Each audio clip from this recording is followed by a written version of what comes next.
অজগর আকারে অন্যান্য সাপের চেয়ে দীর্ঘ হলেও এদের নেই কোনো বিষদাঁত। শিকারকে পেঁচিয়ে শ্বাসরোধ করে মেরে গিলে খাওয়া এদের কৌশল।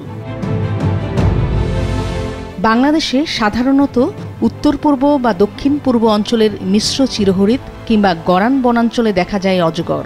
গায়ের রং গাঢ় হলদে বা কালচে বাদামির মাঝে অবিন্যস্ত কালো সাদা বর্ডার, যা দেখতে কিছুটা বর্তমানে বহুল আলোচিত রাসেলস ভাইপার সাপের মতো। তবে এর রং অজগর সাপের মতো হলেও স্পষ্টভাবে গায়ে গোলাকৃতির কালো সাদা বর্ডার থাকে। বিষদাঁত থাকায় শিকারের কৌশলও অজগরের চেয়ে আলাদা। বিষধর এই সাপটি চিনতে না পারায় অজগরকে রাসেলস ভাইপার মনে করছেন অনেকে।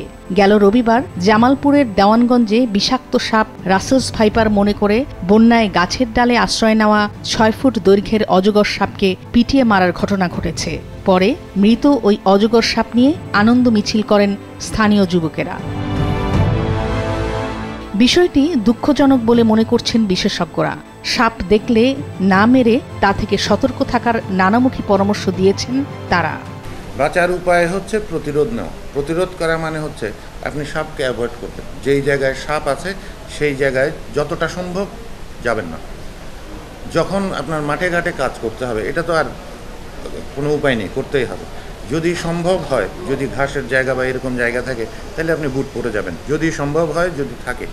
আচ্ছা, যদি না হয় তাহলে আপনি স্যান্ডেল থাকলে পায়ে যে কোনো একটা আবরণ পরা, হাতে যে কোনো একটা আস্তানা পরা, মানে দস্তানা পরা, এগুলো হচ্ছে বেসিক। যখন আপনি মাঠে যাচ্ছেন আপনি কেয়ারফুল থাকবেন, সতর্ক থাকবেন। আপনি একটা লাঠি নিয়ে যাবেন হাতে, যাতে ঝোপঝাড় যে শব্দ করতে পারেন আপনি। লাঠিটা কিন্তু সাপ মারার জন্য না, লাঠিটা হচ্ছে ওকে ভয়, ওর কাছে যাওয়ারই দরকার নেই। আপনি যদি মাটিতে লাঠিটা ঠুকেন তাহলে যে শব্দ এবং যে ভাইব্রেশনটা হবে, এটাতে সাপ অনেক দূর থেকে চলে যাবে। যদি রাত্রে কোনো কারণে ঘর থেকে বেরোতে হয়, আপনি টর্চ নিয়ে বেরোন। আপনার ঘরের ভিতরে সাপ ঢুকবে এরকম পরিবেশ রাখবেন না। অর্থাৎ ঘরের ভিতরে যদি আপনি খাওয়ার স্তূপ করে রাখেন, ধান স্তূপ করে রাখেন, ওটা খেতে ইঁদুর ঢুকবে, ওই ইঁদুর খেতে সাপ ঢুকবে।